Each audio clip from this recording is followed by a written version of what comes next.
Bonsoir à tous, merci de nous être fidèles chaque jour. Voici les grands titres que nous développerons dans cette édition.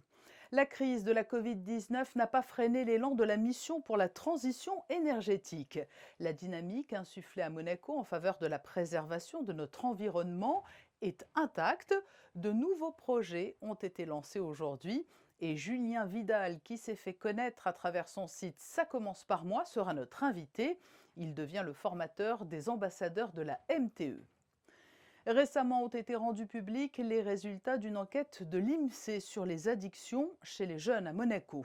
Le docteur Jean-François Goldbroch, chef de service adjoint en psychiatrie au centre hospitalier Princesse Grace, sera notre deuxième invité.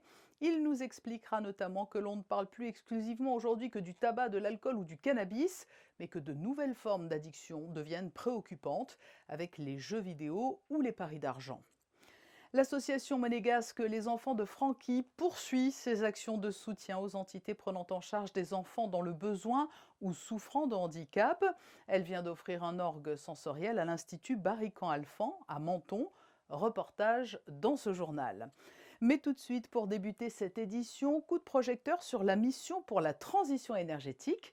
Elle a pour vocation d'encourager une démarche participative chez chacun de nous pour préserver l'environnement. Et après le pacte pour la transition énergétique, elle a lancé aujourd'hui un nouveau dispositif numérique d'engagement et d'accompagnement que nous présente Christinda Thomel. Le Coach Carbone, une plateforme numérique qui simplifie les démarches aux signataires du pacte national. Un nouvel outil qui propose aux adhérents et aux futurs adhérents du pacte un environnement inédit pour qu'ils puissent avoir accès à la signature, aux différentes actions qu'ils mettent en œuvre, ainsi qu'au bilan carbone qu'ils peuvent réactualiser. On propose cet outil aux 1500 signataires du pacte qui vont pouvoir en fait l'utiliser maintenant pour vivre leur transition énergétique avec nous, avec l'accès à leurs actions, le choix de nouvelles actions, des actualités, des défis, des challenges pour les stimuler dans leurs engagements.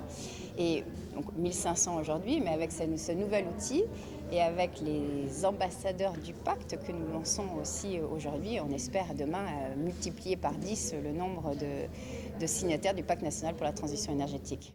Malgré la crise sanitaire qui sévit, les objectifs de la mission de la transition énergétique restent inchangés. Atteindre la neutralité carbone en 2050 et pour ce faire, elle agit sur tous les leviers de la transition énergétique.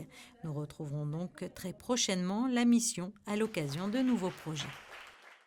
Voilà pour la première partie des nouveautés présentées aujourd'hui par la mission pour la transition énergétique.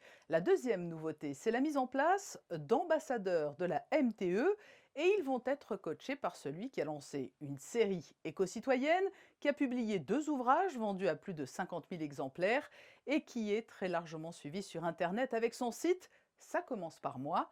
Julien Vidal, bonsoir. Bonsoir. Vous êtes de retour à Monaco avec une mission importante. Vous allez devenir le formateur des ambassadeurs du pacte. En quoi va consister votre mission ? C'est la MTE qui m'a fait le plaisir de me convier une nouvelle fois à Monaco parce que très intelligemment, ils se sont rendus compte que même si leurs équipes étaient très compétentes et surmotivées, ils allaient avoir besoin d'aide pour pouvoir faire en sorte que ce changement des mentalités, des modes de vie infuse à Monaco et qui est de mieux placé que tout un tas d'ambassadeurs qui sont solidement implantés dans le tissu monégasque. Alors, quels petits conseils allez-vous leur distiller ? Je vais leur raconter en fait mon expérience personnelle qui est celle d'être passé d'un écolo empêcheur de tourner en rond à quelqu'un, je crois, j'espère, plus inspirant dans ces thématiques en étant un exemple, en étant source d'optimisme, de bonheur, de bienveillance aussi. Quel regard portez-vous sur l'action de la mission pour la transition énergétique et plus généralement sur la politique environnementale de la principauté ? On parle de quelque chose qui est sérieux. Ni plus ni moins, notre génération doit réussir à transformer radicalement notre manière de vivre pour revenir dans une symbiose avec la nature. La MTE l'a compris, le porte dans toutes ses actions. Et je crois qu'en fait, le message, il est là. Ne pas avoir peur de cette transformation. Au contraire, voir une formidable opportunité de remettre la connexion aux autres, la connexion au vivant, à notre bonheur au cœur de nos modes de vie. Julien Vidal, vous avez connu un succès fulgurant, que ce soit sur les réseaux ou à travers vos ouvrages. À quoi Est-ce dû selon vous? Est-ce que c'est la forme ou le fond? C'est votre façon de communiquer sur ces questions ou il y a un réel engouement chez le grand public? Bah, j'aurais tendance à dire les deux, mon capitaine. Je crois qu'effectivement, c'était le bon moment. Si j'avais porté ce message il y a 10 ans, il aurait sans doute fait un flop. Et je crois qu'aujourd'hui, en fait, il y a cet espace qui s'est ouvert pour montrer, par l'exemple, par la transparence, par l'honnêteté, et d'arriver à, je l'espère, comme je l'ai fait, cumuler le fond et la forme pour en fait, ouvrir autant de portes que possible pour montrer que tout le monde peut s'y mettre. Mais est-ce que les comportements ont vraiment évolué? Je ne sais pas si les comportements ils auront vraiment évolué sur le temps long. Il est trop tôt pour le dire. Moi, ce qui me frappe, me marque et me donne de l'espoir avec cette période, c'est que là où on nous promettait du repli sur soi, de l'individualisme exacerbé, en fait, cette période de pandémie mondiale nous a montré que, au contraire, quand on était sous une période de tension extrême, l'être humain, il avait tendance à faire preuve de solidarité, de bienveillance, d'entraide, et qu'on était radicalement capable de transformer nos modes de vie presque du jour au lendemain. Alors l'écueil malheureusement de cette période, ce sont les masques jetables qui sont jetés par terre. Oui, comme d'habitude, il y a tout un tas de nouvelles pratiques qu'il faut du coup adopter, des habitudes à créer. Et c'est sûr que idéalement, là, dans ce type de sujet, il y a besoin des acteurs économiques et politiques pour mettre en place tout un tas de régulations qui nous permettent d'éviter de tomber dans ces pièges. Vous le dites, les masques jetables, c'est une catastrophe.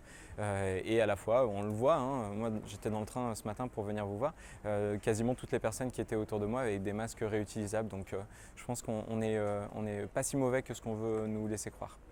Vous êtes le pape des bons conseils. Quels sont les gestes les plus simples et les plus réguliers que l'on peut faire en faveur de l'environnement, à notre niveau tous? Je vous avoue que c'est la première fois qu'on m'appelle le pape des bons conseils, donc j'ai un peu besoin de temps pour m'en remettre, mais en fait, dans les actions qui sont les plus simples et en même temps les plus efficaces, contrairement à ce que vous attendez, j'aurais tendance à dire changer de banque. Aujourd'hui, l'argent qu'on épargne, qu'on met de côté, c'est un argent qui est utilisé par les grandes banques pour créer du profit à court terme. Et en général, malheureusement, ce profit, il va dans l'extraction des énergies fossiles, la déforestation, bref, tout un tas d'activités qu'il est urgent d'arrêter. Vous êtes acteur et observateur. Est-ce qu'il y a des techniques ou des innovations destinées à préserver l'environnement qui vous semblent tout particulièrement prometteuses? Ouais.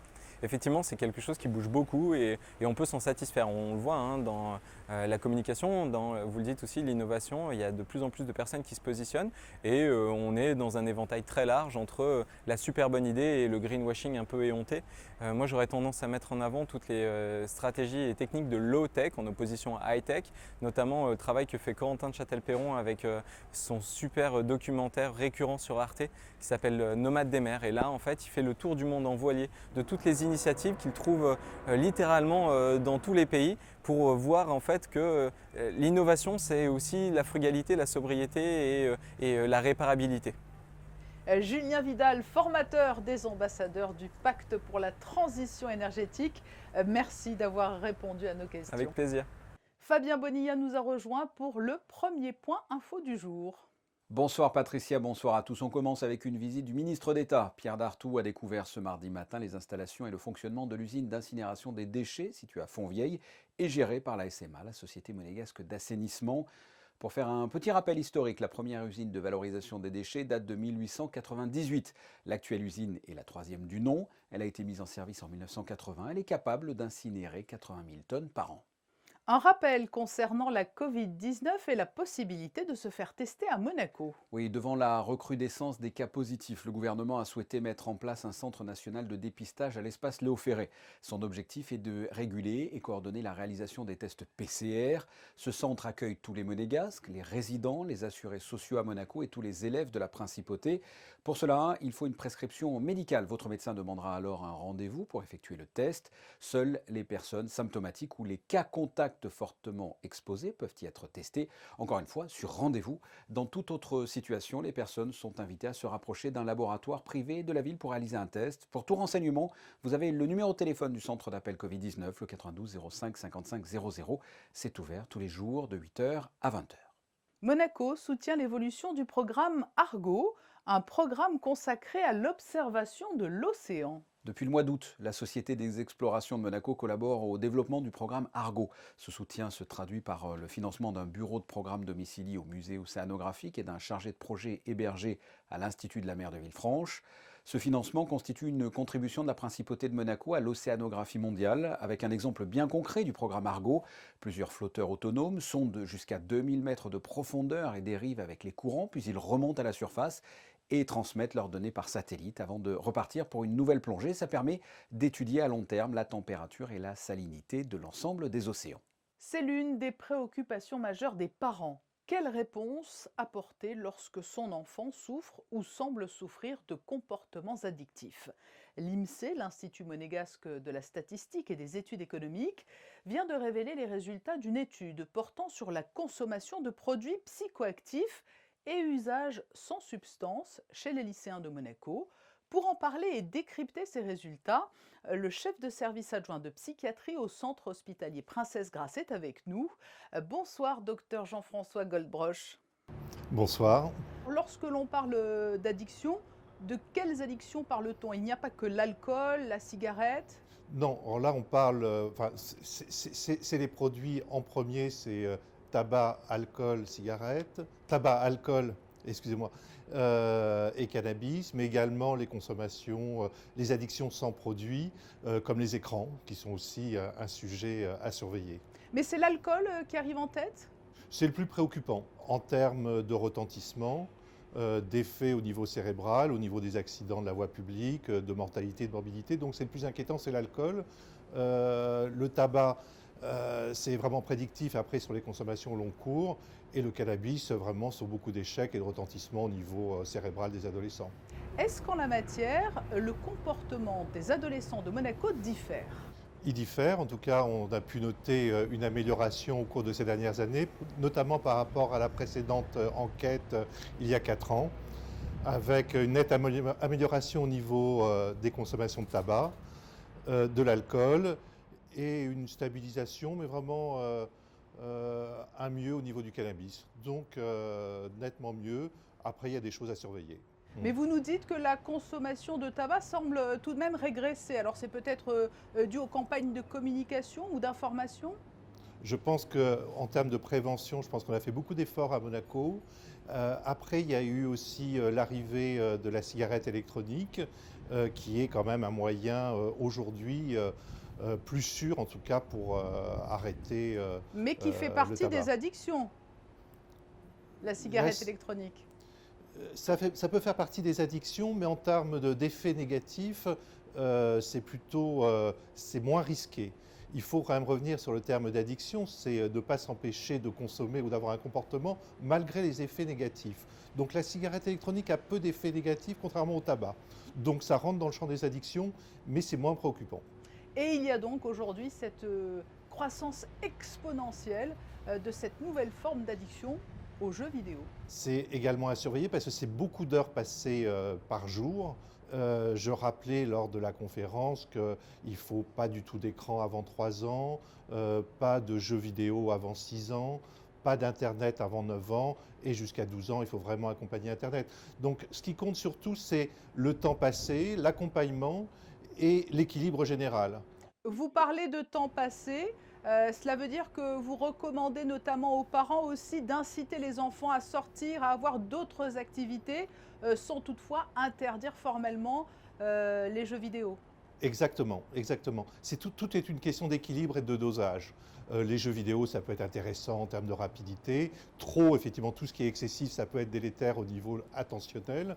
Mais s'il y a d'autres activités comme les activités sportives ou musicales ou de relaxation, on peut tout à fait, effectivement, pallier au danger en équilibrant. Sont apparues également, docteur Goldbroch, des addictions au pari d'argent. Alors ça, c'est plutôt récent. Oui. Alors, les paris, c'est aussi c'est croissant et je pense que pendant le confinement aussi, on n'a pas les chiffres, là parce que c'est l'enquête de 2019, mais ça a dû augmenter et également les paris et les jeux. En matière d'addiction, le combat semble parfois perdu d'avance. Ce n'est pas le cas. Ah non, c'est pas perdu d'avance. Et puis surtout, hein, chez les adolescents, il faut vraiment penser que les adolescents sont extrêmement souples. À la fois, ils sont atteints en premier parce qu'ils sont jeunes et il faut qu'ils expérimentent, mais en même temps, on peut très vite inverser la tendance. Donc c'est à la fois c'est des périodes de risque, ça peut être des périodes d'excès, mais on peut vite rétablir en tout cas un équilibre. Et c'est pour ça qu'il faut vraiment être attentif dans le repérage précoce et retarder au maximum l'expérimentation parce que tout peut être très grave et en même temps tout peut se soigner ou tout peut être rétabli très rapidement. Donc c'est des cerveaux qui sont à la fois fragiles et en même temps qui récupèrent très vite. Donc il faut être vigilant. Nous avons parlé des petits conseils aux parents pour gérer le temps consacré aux jeux vidéo.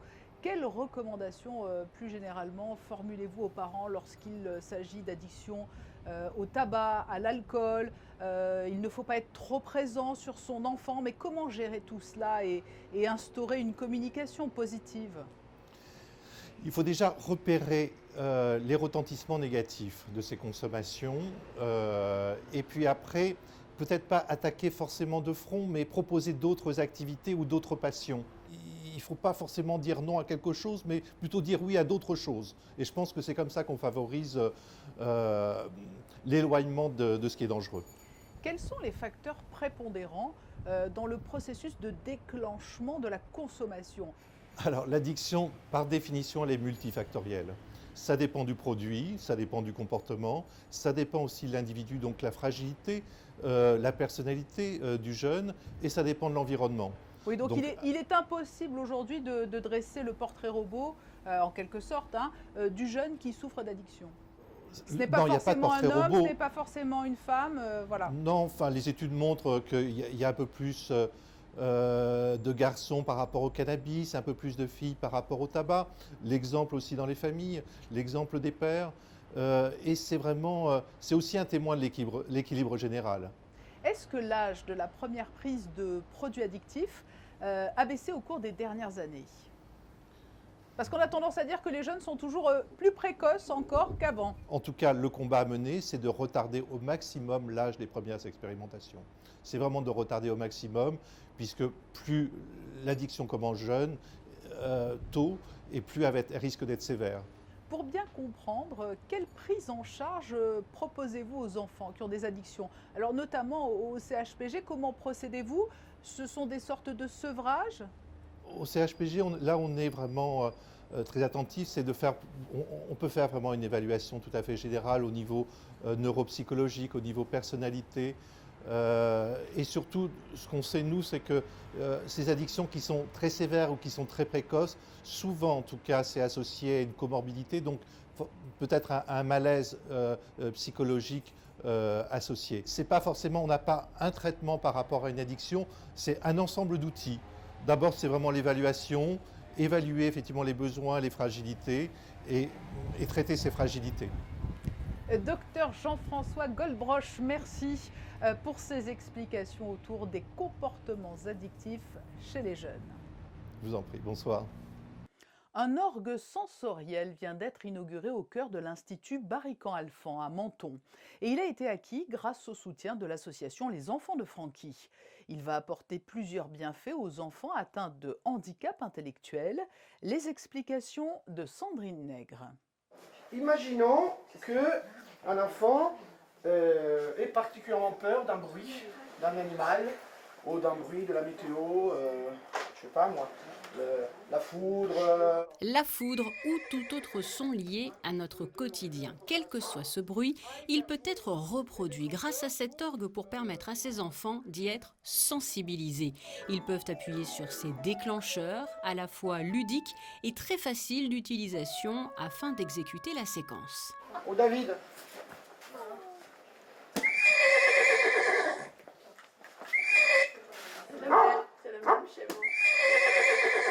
C'est un nouvel outil qui va permettre de travailler les notions d'habilité sociale, de communication. Comme on l'a vu tout à l'heure, il y avait aussi des séquences à travailler ensemble, ce qui permet de mettre en place une sorte de logique de travail d'équipe. Et donc il nous fait travailler toutes les notions de communication, d'habilité sociale, de rencontre, de temps de parole, etc., etc. Et ce qui leur permet de se mettre en situation et de passer par l'éprouvé. Et ce matériel a pu être acquis avec le concours de l'association Les Enfants de Francky et de son partenaire CFM Indosuez Wealth Management. Nous, on demande à toutes les associations, 2 fois par an, semestriel, une liste de leurs besoins. Et ça m'aide beaucoup parce que rarement, je refuse des demandes, sauf quand ils sont au dehors de plus de 50 000 €. Alors là, c'est effectivement très, très complexe. Et encore, parce qu'on peut faire appel à des grands gens qui peuvent nous aider aussi. L'association Les Enfants de Francky, qui est d'ailleurs qualifiée de Madame Plus ici, car elle permet l'achat d'éléments indispensable pour le bien-être de ses enfants depuis de très nombreuses années. Nous retrouvons Fabien Bonilla pour découvrir les coulisses d'un tournage de télévision. Oui, le tournage de l'émission Turbo sur M6, une émission qui date de 1987. On peut saluer la longévité, on en est quand même à la 33e saison. Eh bien, le présentateur Dominique Chapat est en principauté mardi et mercredi. On le voit ici, place du Palais, pour l'enregistrement de ses plateaux, en compagnie du prince Albert II. 2 voitures seront mises à l'honneur, la Spider 8 de chez Ferrari et la Aston Martin DBS. Un rendez-vous économique à venir également. Absolument. Une conférence sur le web que l'on appelle un webinaire et que les membres du MEB appellent un mébinaire. Le Monaco Economic Board organise donc mercredi de 17h à 18h une conférence via l'application Zoom. Ce 6e mébinaire aura pour thème le tourisme et l'impact de la crise sanitaire sur ce secteur. Plusieurs experts de la principauté livreront leur analyse. Ce mébinaire sera réalisé en partenariat avec l'ambassade de Monaco à Washington. Il se déroulera en langue anglaise. Pour y participer, vous pouvez vous rendre sur le site du MEB. Vous y trouverez toutes les modalités. Et puis pour les parents qui cherchent encore quelle activité sportive proposer à leur enfant, vous avez quelques idées, Fabien. Et pourquoi pas faire de la natation? C'est bon pour le développement de l'ensemble du corps. C'est accessible à tous les enfants à partir de 4 ans. 4 disciplines sont proposées, la natation sportive, la natation artistique, le plongeon et le water polo. Pour plus de renseignements, l'accueil s'effectue du lundi au vendredi de 17h à 19h au guichet de la piscine du stade Louis II. Et si vous voulez pratiquer une activité à l'extérieur de l'eau, pourquoi pas de la danse? Avec Monaco Rock et Danse, les cours ont repris à l'Escorial. Au programme, classique, jazz, street dance, yoga et zumba. Que ce soit pour les enfants ou les adultes, que ce soit pour les débutants ou les confirmés, vous avez la possibilité d'avoir un cours d'essai gratuit. Pour tout renseignement, vous pouvez contacter le 06 12 21 23 84. Natation et danse donc. Nous allons prendre connaissance maintenant des prévisions météorologiques pour ce mercredi. Eh bien, il fera beau avec majoritairement du soleil et assez peu de nuages, comptez de 15 à 19 degrés, l'eau sera 22 degrés, le soleil se lèvera à 7h27 pour se coucher à 19h13, et ce mercredi 30 septembre, dernier jour du mois, nous célébrerons les Jérômes, et parmi les Jérômes célèbres, il y a par exemple le chanteur C. Jérôme, qui nous a quittés en l'an 2000, il y a déjà 20 ans. Merci Fabien. Et même si les températures se sont rafraîchies, cette météo agréable a été propice à de belles pauses ensoleillées sur le solarium du Port Hercule, qui bénéficie de nouvelles installations pour permettre à ceux qui le souhaitent de profiter encore pleinement des joies de la mer, comme vous allez pouvoir le découvrir dans la série de photos de fin de journal, signée aujourd'hui Stéphane Dana. Je vous donne rendez-vous demain à 19h sur Monaco Info. Très belle soirée à tous.